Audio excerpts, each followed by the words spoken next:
at least in this part of the world, and for me right now, since it's 5:25 p.m., 17:25, well, approximately, depending how you like to express that. That's Central Daylight Savings Time, USA, Canada. I'm not sure if it's in Mexico as well. And whatever time zone you're in, time sometimes is really irrelevant, because when I'm traveling around the world, especially in Europe, there's a 6 or 7 hour time difference, and it's all the same, really, when you think about it. Today's reading, there's several ways in which you could take it, and I'll let you know later on what I think, because I'm not quite sure exactly what Reverend Raymond was intending with this reading. The first quote is from something with which you're most of you, I'm sure all of you, are familiar, which is Star Trek. And he quotes here, "Its 5-year mission to explore strange new worlds, to seek out new life and new civilizations, to boldly go where no one has gone before." When it first started, it used to say where no man has gone before, and then, of course, they realized they changed it. And also, at the very beginning of that, it says the Starship Enterprise, its 5-year mission, of course, just abbreviated it. Of course, that from 1966. I mean, that is, well, it's a long time ago. What is that? 34, 54, 58 years ago. It's a long time ago. Makes me feel old. Well, old is in the mind, right? Ernest Holmes in his seminar lectures says, "Science of mind will never be a closed book, but will continue to gather spiritual truth from every source and every person's experience, and combining them, will discover that the result is an ever-increasing revelation of the nature of the spiritual universe in which we live." Or if you just want to say the universe in which we live. As I said, that was some seminar lectures, page 20, paragraph 3. And Ernest Holmes also, in line with it, boldly open at the top, stressed that after he had gone, he wanted Science of Mind to be open at the top. He didn't want to say, "Hey, I taught this and that's the end of it." And some expressions, some religious expressions have said, "This is my word and that's the end of the story. It's the last thing."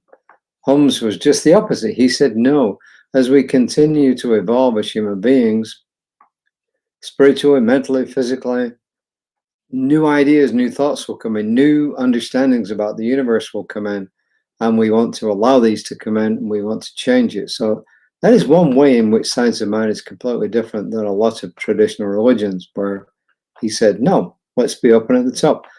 But to be honest with you, a lot of religions, although they claim to be fixed, they're not. They change with the times. And I'll give you some examples. You know, at one time in Europe, when the Catholic Church was predominant, you could get burned at the stake or executed or thrown in prison or something for insisting that the earth revolved around the sun. Remember, Galileo was forced to deny it. But nowadays, I would say 98% of Catholics around the world, and especially the clergy and the Vatican and everything, wouldn't dream of saying that the earth doesn't revolve around the sun. They wouldn't anymore say the world is flat. I don't know where the idea of the flat world came from, because back in Greek times, a Greek living in Egypt actually calculated the diameter of the earth, and he was within 10% of what the actual value is. So the point I'm making here is that even religions that seem to be stuck in the mud, as it were, to some extent are open at the top. And some religions actually encourage this. You know, Judaism, there's often ongoing discussion about how does Judaism and Judaic thought mesh with the world as we know it today. So there's hope.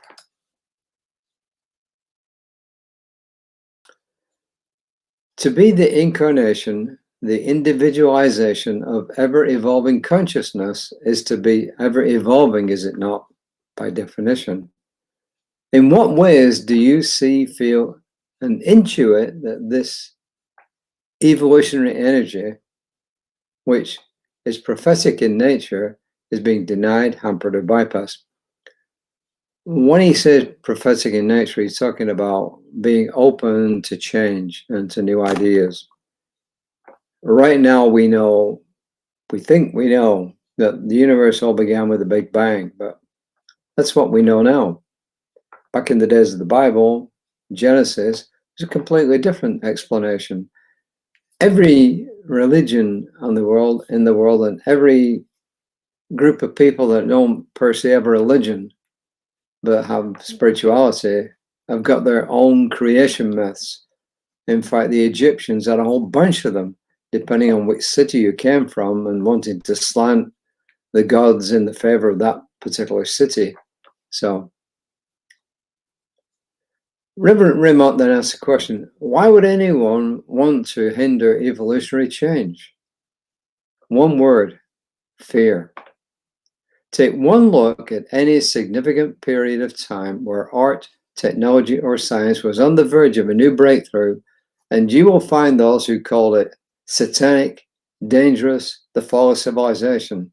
And this was said of rock music, I remember that as a kid, rap, women wearing pants, and of AI, artificial intelligence, today, as well as the deconstruction of many branches of theology, including our own. If the vision of a world that works for all is to manifest, things as they are must change, and the changes cannot occur in minuscule and comfortable ways. Usually not, because people have said that the only thing we resist change is change itself. But it's true. Most of us get stuck in our comfortable ways and we don't want change. Hey, let's leave it just the way it is. It's fantastic. It was wonderful back in the 1920s. Well, it wasn't any different than it is today, really, in a lot of ways. And then Reverend Remont says, consider this quote from Amy Sparling, which is frequently and incorrectly attributed to Thomas Jefferson. Quote, if you want something you've never had, you have to do something you've never done. That's plain common sense, right? What do we want? Well, he's speaking for me here. I don't know about you when he says a world without war, a world where all have enough nutritious food and clean water, universal health care, equitable education, and effective political governance. He says, if that's what we want, then who must we be and what must we do? A world that works for all is a bold vision, and it requires bold new ways of being and of spiritual practice. And he says, or he asks the question, are you up to these changes?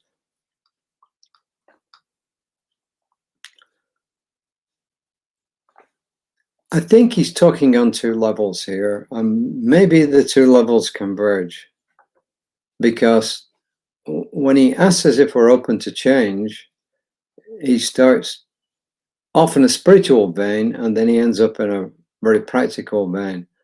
And in Science of Mind, we really don't separate the two out. You know, the sacred and profane are just all part of the way that we live. So my question to you is, are you up to change? You know, a lot of people are resisting what they call social programs.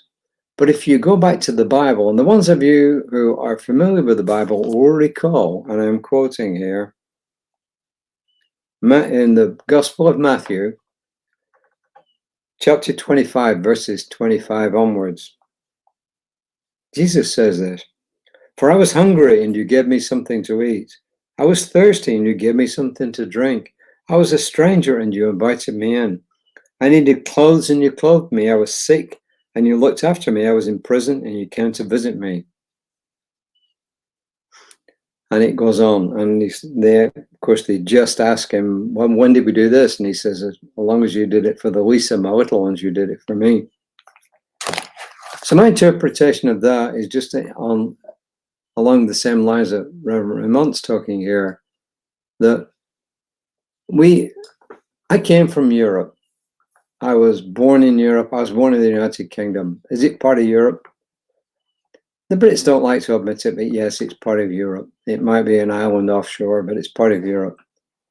The Brits are Europeans, whether they like to admit it or not, even though they did ditch the European Union. In Europe and lots of other countries around the world, there is universal health care. And people here argue, yeah, it's a lot worse than ours. It's not as good. But the bottom line is that people have access to universal health care. Is it as good as it should be? No, I hear arguments in the UK all the time about not being able to get treated fast enough. But is it any different here?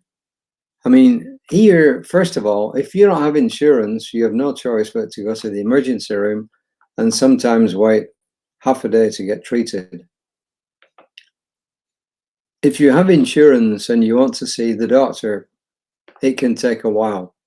If you don't have a registered doctor, or there's no doctor you're registered with, believe me, it can take a long while. I've been there.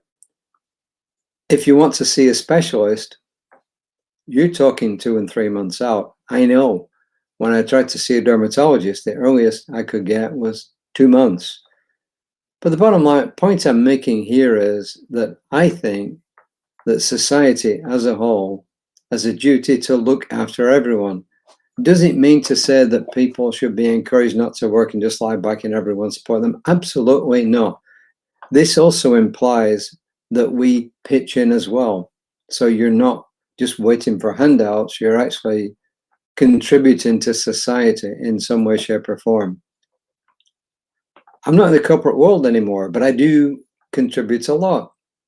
I mediate. Most of it is pro bono, free. I provide my services free.